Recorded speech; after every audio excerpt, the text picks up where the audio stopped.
pouco mais tranquilo, o jogo igual e o quinto escanteio para o Santos cobrar.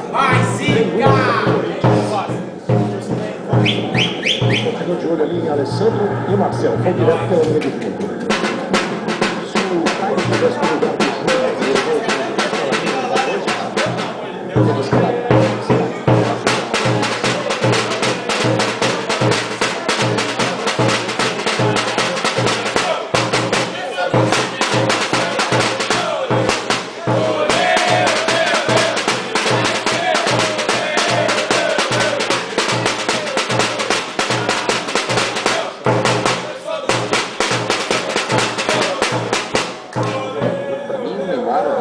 jovem, ainda tem muito a amadurecer, vai saber amadurecer depois dessa confusão toda, mas é craque. Ele realmente faz a diferença. O Corinthians tem que tomar cuidado. O jogo vai chegando a 15 minutos, o Santos tenta pela direita, Pará perdeu a bola, Roberto Carlos domina, vem buscar o Jorge Henrique.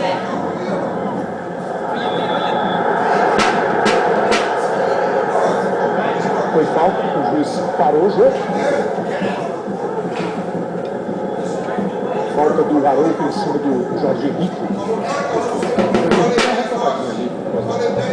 E a cartão.